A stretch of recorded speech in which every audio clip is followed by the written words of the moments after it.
El Gali Razen, God who reveals mysteries. You are the revealer of secrets, the unveiler of dreams, the one who grants wisdom to those who seek with humility.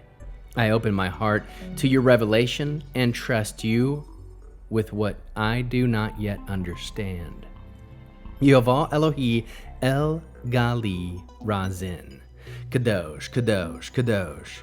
Please fill me and lead me and cover me and stir me and speak through me with your Ruach HaKodesh, that I may speak your written words with boldness and humility to those who listen. I ask all these things in Yeshua HaMashiach's name. Amen. We'll start with the Shema. Listen and obey. Children of Yehovah, pay careful attention and respond. Yehovah is our power and authority. Yehovah works in unity with himself, and you shall act upon your love to Yehovah with your power and authority, with your thoughts and mind, with your entire body, and with all the muchness that you have. Yod, Hey, Vav, Hey. Hand, behold, now behold. Daniel chapter 2. In the second year of the reign of Nebuchadnezzar, Nebuchadnezzar became so troubled by a series of dreams that he had that he couldn't sleep. So the king ordered the magicians, exorcists, sorcerers, and astrologers summoned to interpret the king's dream to him. They came and stood in his presence. The king said to them, I had a dream which will keep troubling me, my spirit, until I know, Aleph Tav, what it means. The astrologers spoke to the king in Aramaic. May the king live forever. Tell your servants the dream, and we will interpret it. The king answered the astrologers, Here is what I have decided. If you don't tell me both dream and its interpretation, you will be torn limb from limb, and your houses reduced to rubble. But if you do state the dream and its interpretation, I will give you presents, rewards, and great honor. Just tell me the dream and its interpretation. A second time they said, Let his majesty tell his servants the dream, and we will interpret it. The king replied, I see you're only trying to gain time, because you see that I've decided that if you don't tell me the dream, there is only one sentence passed on all of you. So you've conspired to mislead me and with lies in the hope that time will change things. Now, just tell me the dream. That will convince me that you will also be able to give me its correct interpretation. The astrologers answered the king, Your Majesty, nobody in the world can do this. Never has a king, no matter how great and powerful, asked such a thing as of any magician or exorcist or astrologer. The king is asking a difficult thing. Nobody but the gods could tell this to your majesty, and they don't live with mere mortals. At the time, the king flew into a rage and ordered all the sages of Baal put to death. When the decree was published that the sages were to be slain, they sought Daniel and his companions in order to have them put to death. Then, choosing his words carefully, Daniel consulted Arioch, captain of the royal guard, who had already gone out to kill the sages of Baal. He said to Arioch, Since you are the king's official, let me ask, why has the king issued such a harsh decree? Arioch explained the matter to Daniel. Then Daniel went in and asked the king to give him time to tell the king the interpretation. Daniel went home and made the matter known to Hananiah, Mishael, and Azariah, his companions, so that they could ask the God of heaven for mercy concerning this secret, and thus save Daniel and his companions from dying along with other sages of Baal. Then the secret was revealed to Daniel in a vision at night. And Daniel blessed the God of heaven in these words, Blessed be the name of God, from eternity past to eternity future, for wisdom and power are his alone. He brings the changes of seasons and times. He installs and deposes kings. He gives wisdom to the wise and knowledge to those with discernment. He reveals deep and secret things. He knows what lies in the darkness, and light dwells with him. I thank and praise you, God of my ancestors, for giving me wisdom and power, and revealing to me what we wanted from you, for giving us the answer for the king."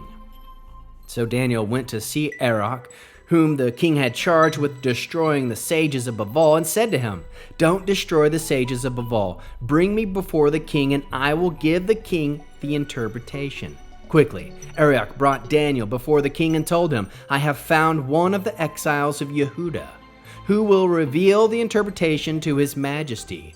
The king said to Daniel, who had been renamed Belteshazzar, "Can you tell me what I dreamt and what it means?" Daniel answered the king, "No sage, exorcist, or magician, or astrologer can tell his majesty the secret he has asked about. But there is a God in heaven who unlocks mysteries, and he has revealed to King Nebuchadnezzar what will happen in the Ariyat Hayamim. Here are your dream and the visions you had in your head when you were in bed. Your Majesty, when you were in bed, you began thinking about what will take place in the future, and he who reveals secrets has revealed to you what will happen. Yet this secret has not been revealed to me because I am wiser than anyone living, but so that the meaning can be made known to your Majesty, and that when you can understand the thoughts of your own mind." Your Majesty had a vision of a statue, very large and extremely bright. It stood in front of you, and its appearance was terrifying. The head of the statue was of fine gold, its chest and arms of silver, its trunk and thighs of bronze, its legs of iron, and its feet partly of iron and partly of clay. As you watched, a stone separated itself without any human hand, struck the statue on its feet, and made of iron and clay, and broke them in pieces. Then the iron and the clay, the bronze, the silver, and the gold were all broken into pieces, and they became like the chaff on the threshing floor in the summer. The wind blew them away without leaving a trace. But the stone which had been struck, the statue grew into a huge mountain that filled the whole earth. That is what you had dreamt. And now we will give you the king's interpretation. Your Majesty, King of Kings, to whom the God of heaven has given the kingdom, the power, and the strength and the glory, so that whatever people, wild animal, or bird in the air live, he has handed them over to you and enabled you to rule them all. You are the head of gold. But after you, another kingdom will arise, inferior to you. Then a third kingdom of bronze, which will rule the whole world. The fourth kingdom will be as strong as iron. Iron can break anything into pieces, pulverize it, and crush it.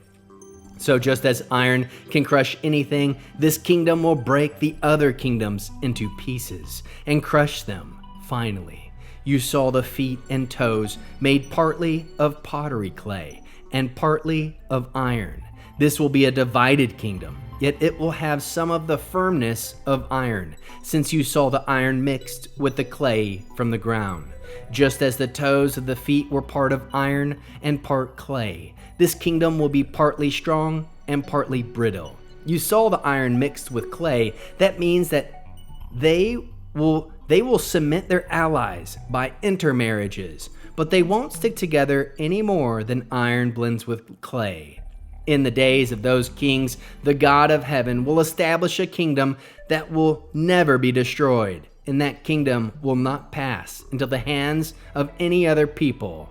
It will break to pieces and consume all the kingdoms, but it itself will stand forever. Like the stone you saw, which, without human hands, separated itself from the mountain and broke to pieces the iron, the bronze, the clay, the silver, and the gold, the great God has revealed to the king what will come about in the future. The dream is true, and its interpretation is reliable. Then King Nebuchadnezzar fell on his face and worshipped Daniel. He ordered that a grain offering and incense be offered to him. To Daniel, the king said, "Your God is indeed the God of gods, the Lord of kings, and the revealer of secrets, since you have been able to reveal this secret." The king promoted Daniel to a high rank, gave him many rich gifts, and made him governor of the entire province of Babel. and head of all the sages of Babel. At Daniel's request, the king put Shadrach, Meshach, and Abednego in charge of the affairs of the provinces of Babel, while David remained in attendance on the king. How can we learn to love our Creator after reading this fascinating second chapter of Daniel? We can love Yehovah by seeking His counsel in the face of worldly pleasure. Love Yehovah by crediting Him alone when answers come. Love Yehovah by treasuring divine wisdom above human strategy. How can we love our neighbors as Yeshua loves us? By being spiritual, by using spiritual insight to bring peace, not pride. How can we bear one another's burdens today? By standing in prayer and intercession for those facing unjust pressure. What are the top 3 fruits of the Spirit found? 1. Faithfulness. Daniel walks in consistent trust and obedience, even under the threat of death. 2. Self-control. He speaks with discretion and poise before the king. 3. Wisdom. Daniel models true spiritual intelligence, listening to Yehovah first, speaking second. What is the Hebrew word that encapsulates this chapter? Raz. Meaning, secret, mystery. Verse 18. Considering this mystery, Raz, so that Daniel and his friends might not perish. Anchor sentence. Raz captures the essence of divine disclosure. Yehovah alone holds the answers hidden from kings, wise men, and rulers alike. Et Sefer Insight, Raz, amplified meaning. The highest authority reveals what pieces human understanding and exposes all pretenders. How can we find Yeshua in the scriptures? How can we find Yeshua in this chapter? The stone, not cut by human hands, is a prophetic picture of Yeshua, the Messiah from heaven, who crushes earthly kingdoms and establishes an eternal one. The interpretation of dreams parallels Yeshua's own unveiling of the kingdom to those with ears to hear. See Matthew 13. Daniel, as intercessor and revealer of secrets, foreshadows the Messiah's rule as mediator and light bearer. Mitzvah response, Torah-based, mitzvah. Deuteronomy 29, verse 29. The secret things belong to Yehovah our God, but the things revealed belong to us. Our response might look like this: I will seek Yehovah's counsel in matters hidden and trust His timing in revealing all things for His glory. Hebrew declaration. Razi Elohim, Galu, Li Daniel, Chochma, Uvina, Mi'it Yehovah. The secrets of God were revealed to Daniel. Wisdom and understanding come from Yehovah. We'll end with the Aaronic blessing using the name. Yehovah will kneel before you presenting gifts, and He will guard you with a hedge of protection. Yehovah will illuminate the wholeness of His being towards you, bringing order, and He will provide for you love, sustenance, and friendship. Yehovah will lift up the wholeness of His being and look upon you and set in place all you need to be whole and complete. Shalom, shalom.